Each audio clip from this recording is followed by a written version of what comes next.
Parlons aujourd'hui d'un secteur en bourse qui devrait fortement vous plaire si vous souhaitez investir dans des actions à dividendes. On va parler du secteur des services aux collectivités. Reste bien jusqu'à la fin de la vidéo puisque ce secteur, tu vas voir, présente de sérieux atouts si tu cherches du dividende. Alors on est ici en Tunisie, il y a Josiane, il y a Monique, il y a je sais pas qui est en train de faire de la macarena à la piscine. On est dimanche matin, on est productif nous, on essaye de faire des choses voilà, qui vont servir, pas comme faire une macarena dans une piscine. Je juge pas, mais quand même, on va s'asseoir ici, on sera beaucoup mieux. Les amis, il y a ce secteur en bourse qui devrait te plaire puisqu'il est vraiment rentable et c'est généralement ce qu'on recherche en tant qu'investisseur dans les actions à dividendes, secteur aux collectivités. Si tu connais pas ce secteur, qu'est-ce qu'il fait? C'est tout ce qui commercialise les services essentiels pour, on va dire, les citoyens, les particuliers, mais aussi les entreprises. Donc l'eau, le gaz, l'électricité, la gestion des déchets, ce genre de choses. Donc des services, on va dire, essentiels à la société. Donc c'est un secteur qui est très rentable, mais que beaucoup d'investisseurs ont parfois du mal à analyser fondamentalement parce qu'en fait, quand ils vont voir les fondamentaux, ils vont tout de suite voir des choses qui leur plaisent pas. La dette et le cash flow qui est souvent négatif.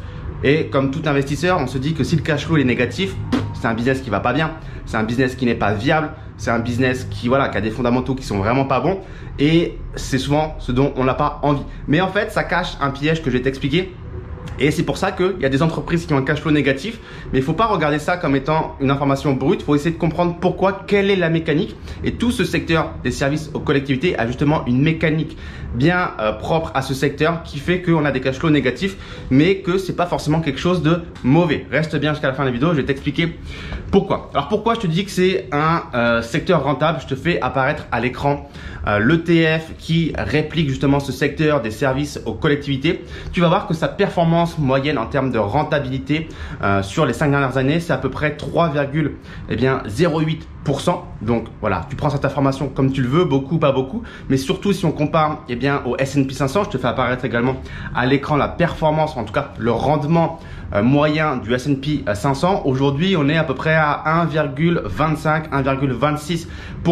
Donc on voit que un tracker qui réplique le secteur des services aux collectivités a plus que 2 fois la performance sur la rentabilité par rapport au S&P 500. Donc c'est une très grosse différence et un très gros écart en termes de rendement et je vais t'expliquer pourquoi. Pourquoi finalement ce secteur il est plus généreux? Est-ce que ça cache quelque chose on va dire un peu plus vicieux ou est-ce que c'est simplement un secteur qui a ses bonnes raisons pour être plus généreux? La première raison, c'est que les entreprises qui font partie de ce secteur ont généralement une situation, on va dire, je vais dire de quasi-monopole, mais c'est même pas quasi, c'est une situation littéralement de monopole parce que ce qui va se passer, on parle pour le marché américain, ce qui va se passer c'est que les États-Unis sont divisés en États et généralement pour un État, il y a un monopole. C'est-à-dire que un État va entre guillemets autoriser une entreprise à avoir le monopole tout simplement parce que ça va rentabiliser au mieux toutes les infrastructures. Encore une fois, pour avoir du gaz, de l'électricité, de l'eau, gérer les déchets, c'est tout un ensemble d'infrastructures qu'il faut mettre en place, qu'il faut construire. Et donc, généralement, un État va accorder un monopole pour entretenir tout ce réseau d'infrastructures. Donc, c'est pour ça que dans un État, généralement, tu vas retrouver une entreprise qui va avoir le monopole de la gestion de l'électricité, du gaz, des déchets, etc. Et ça s'explique tout simplement parce que il n'y aurait aucune raison, ça serait totalement débile d'aller dire oui, venez la concurrence, venez construire vos propres infrastructures. Donc on fait doublon, il y a 2 fois des infrastructures pour le gaz, pour l'électricité ou qu'un autre concurrent vienne utiliser les infrastructures d'un autre concurrent pour faire de la concurrence. Enfin bref, ça serait un non-sens total d'avoir soit du doublon, soit que plusieurs entreprises concurrentes utilisent les mêmes infrastructures pour acheminer du gaz, du pétrole ou que sais-je.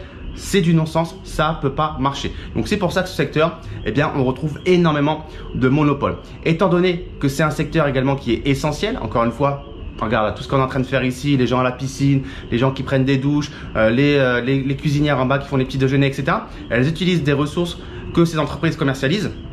Gaz pour se chauffer, l'électricité pour s'éclairer, gestion des déchets, ici dans un hôtel comme celui-ci il en faut une bonne, pétrole, etc. il en faut également, bref, pour les services de navette par exemple, des choses comme ça, bref, l'énergie est quelque chose d'essentiel, ok? Et ça veut dire quoi? Ça veut dire que pour nous, en tant qu'investisseurs, on a une très grosse prédictabilité des revenus. C'est-à-dire qu'on sait plus ou moins ce que l'entreprise va générer en termes de revenus et en termes de bénéfices avec une grande prédictabilité parce que on sait plus ou moins ce qu'on va consommer, on sait plus ou moins il y a combien de clients, quelle est la consommation moyenne, quel est le prix moyen et ce genre de choses. Et ce qui fait que on n'a pas de mauvaise surprise. Récession par récession, on sait plus ou moins à quoi s'attendre. Ok? Comment justement le dividende il est augmenté en tant qu'investisseur dans des actions à dividendes? C'est quelque chose qui nous intéresse évidemment de savoir. Il y a plusieurs choses. Première chose, les gouvernements autorise à ces entreprises d'augmenter les prix de X% par année. C'est régulé, ce sont des business qui sont régulés, mais les gouvernements systématiquement, notamment pour couvrir l'inflation et donc le coût des infrastructures, des salaires et tout ce qui va avec, les gouvernements autorisent des augmentations de prix. Donc ça, c'est la première possibilité pour nous avoir des augmentations de dividendes. La deuxième possibilité, c'est que ce genre d'entreprise généralement procède à des acquisitions pour renforcer leur position, leur présence, on va dire, dans l'État ou dans plusieurs États.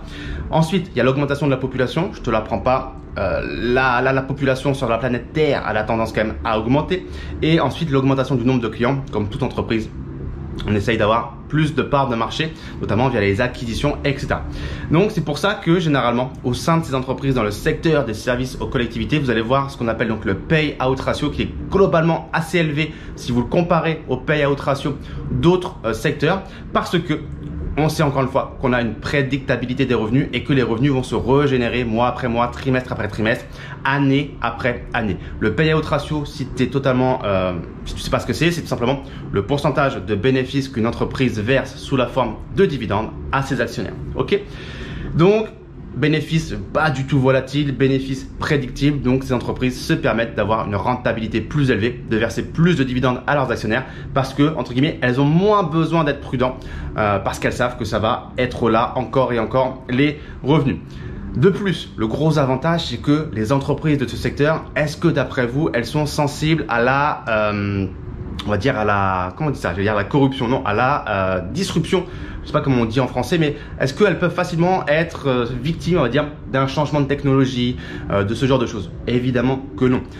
L'électricité, le gaz, l'eau, la gestion des déchets, je veux dire, ça se réinvente pas. Tu peux pas arriver et dire j'ai une technologie qui va révolutionner ça. Non, ça n'existe pas. Et c'est d'ailleurs pour ça qu'il y a des entreprises qui sont dans ce secteur depuis les années 1800, littéralement 3 siècles. Qu'il y a des entreprises qui sont dans ce secteur et qui versent des dividendes. Il y a notamment l'entreprise qui s'appelle UGI qui verse un dividende depuis 137 années. Donc je pense que tu n'étais pas né, moi j'étais pas né en tout cas, et c'est énorme. Je te dis, ça fait 137 ans que cette boîte elle verse des dividendes. Je pense que ça vient entre guillemets, c'est même pas entre guillemets, ça vient confirmer tout ce que je t'ai dit auparavant, le monopole, les bénéfices quasiment garantis, quasiment certains, etc., etc.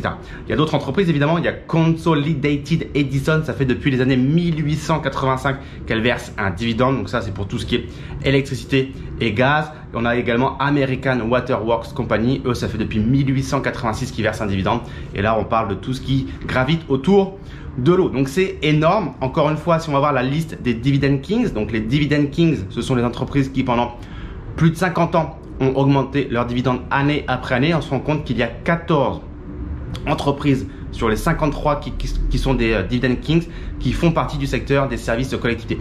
Donc 14 sur 53, c'est 26%. C'est-à-dire que 26% des Dividend Kings aujourd'hui dans le S&P 500 sont des entreprises qui font partie du secteur des services aux collectivités. Les deux autres secteurs très représentés, et j'en ai parlé dans une autre vidéo, c'est celui industriel et consommation courante. Donc clairement, si tu veux 3 secteurs dans lesquels te tourner pour avoir une quasi-garantie de longévité du dividende, de l'augmentation du dividende, secteur industriel, secteur biens de consommation courante et celui qu'on est en train de développer, secteur services aux collectivités. Ce sont vraiment les 3 secteurs où on retrouve énormément de dividendes Kings. Ok, alors est-ce que c'est le secteur parfait? Est-ce que c'est le secteur où on peut se jeter évidemment les yeux fermés dessus? Non, il y a, on va dire, 2 downsides, c'est la dette et c'est le cash flow négatif. Le dernier point, le cash flow négatif, tu vas voir que c'est pas un downside, c'est juste qu'il faut faire attention sur comment on analyse fondamentalement. Mais en tout cas, pour parler de la dette, ça peut être un downside qu'il faut surveiller parce que ces entreprises dans ce secteur, elles aiment utiliser la dette, eh bien tout simplement pour faire des acquisitions et entretenir le réseau d'infrastructures. Qui dit dette dit dépendance au taux d'intérêt. Ok, vous verrez dans les bilans comptables que les dettes sont largement supérieures à toute la moyenne des entreprises des autres secteurs en bourse.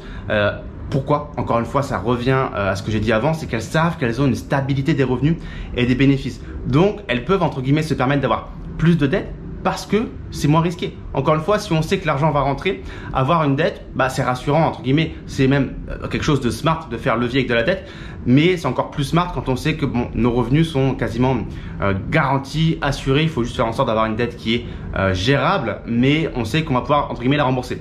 Donc c'est pour ça que ces secteurs s'autorisent des dettes plus élevées que la moyenne par rapport à d'autres secteurs, parce qu'il y a moins de stress vis-à-vis du fait qu'on va pouvoir ou non bien la rembourser. Par contre, qui veut dire fort taux d'intérêt dans l'économie, veut dire que la dette coûte plus cher. Ça veut dire quoi? Donc si on paye plus d'intérêt pour rembourser sa dette, qu'est-ce qu'on vient réduire? C'est son résultat net. Donc ça veut dire qu'il faut faire attention à ça, parce que si on a des taux d'intérêt qui sont élevés, eh bien ça veut dire que le coût de l'action, enfin, le prix de l'action va avoir tendance à être plus faible, parce que les investisseurs vont se dire que, encore une fois, mécaniquement, si le résultat net il est plus faible parce que les intérêts qui ont été payés ont été élevés, eh bien on valorise moins bien l'action. C'est logique, c'est de l'analyse fondamentale. Donc il faut faire attention au taux d'intérêt et à leur variation dans l'économie pour voir plus ou moins quel va être le poids de la dette pour l'entreprise. Dernier point avant de clôturer cette vidéo, c'est le cash flow négatif. Beaucoup d'entreprises ont des cash flows négatifs dans ce secteur et beaucoup d'investisseurs, beaucoup de mes clients d'ailleurs m'ont déjà posé cette question. Raph, pourquoi toi dans ton portefeuille tu as cette entreprise dans le secteur des services aux collectivités alors que j'ai vu que son cash flow est négatif sur telle année, etc. Je ne comprends pas pourquoi tu as entre guillemets acheté cette merde. Ça, voilà, ça crache pas de cash flow. En fait, encore une fois, il faut avoir en tête qu'il y a tout un tas d'infrastructures à entretenir. Donc ces entreprises dans ce secteur font ce qu'on appelle des dépenses en capital, ce qu'on appelle le CAPEX, ok, pour justement l'entretien de toutes ces infrastructures ou pour des acquisitions. Et il y a souvent un décalage entre la dépense pour ce CAPEX et le retour sur investissement, eh bien, sous forme de revenus et sous forme de bénéfices. Donc c'est pour ça que sur l'instant T, sur un instant T arrêté, sur un bilan, on peut avoir du cash flow négatif parce que sur l'année en question, l'entreprise a pu réaliser de grosses dépenses en CAPEX, mais le fruit de ces dépenses en CAPEX ne sera visible sous la forme de bénéfices que sur les prochains bilans. Donc il faut en fait regarder un peu plus en détail pourquoi le cash flow négatif. Est-ce qu'il y a eu des dépenses en capital? À quoi ça a servi? Et quelle est la prévision de bénéfices dans le futur suite à ces dépenses en CAPEX? Et quand on regarde ça, on se rend compte que généralement, tout va beaucoup mieux et que ce cash flow négatif n'est qu'entre guillemets temporaire, mais n'a rien à voir avec la fragilité potentielle de l'entreprise. Donc, il faut faire très attention et pas s'arrêter à ça. Il faut être conscient que ces entreprises ont quand même des dépenses en capital assez élevées, ce qui vient évidemment impacter le bilan, mais pas forcément négativement. Voilà les amis, dis-moi dans les commentaires ci-dessous combien tu as d'entreprises dans le secteur des services aux collectivités. Est-ce que c'est un gros secteur dans ton portefeuille ou pas? Est-ce que je t'ai donné envie de l'alourdir ou pas? Moi en tout cas, c'est un secteur qui doit représenter au moins 20% de mon portefeuille à l'heure de cette vidéo, entre 20 et 25%. C'est d'ailleurs ma règle, ne pas dépasser 20 à 25%. Donc je vais m'arrêter là pour ce secteur. On va aller alourdir d'autres secteurs. Mais en tout cas, c'est un secteur que j'aime beaucoup pour toutes les raisons que je viens de te dire. Parce qu'on a une très grosse prédictabilité et des belles rentabilités ainsi que des belles augmentations de dividendes dans ce secteur. Si tout ce que je viens de te dire résonne dans tes oreilles, lis bien la barre de la description également. J'ai pas mal de ressources qui devraient pouvoir te plaire et t'aider pour commencer à construire ou développer un portefeuille d'actions à dividendes. Sur ce, je vais aller voir si Monique se fait plaisir dans la piscine et je te dis à très vite pour une prochaine vidéo. Ciao, ciao.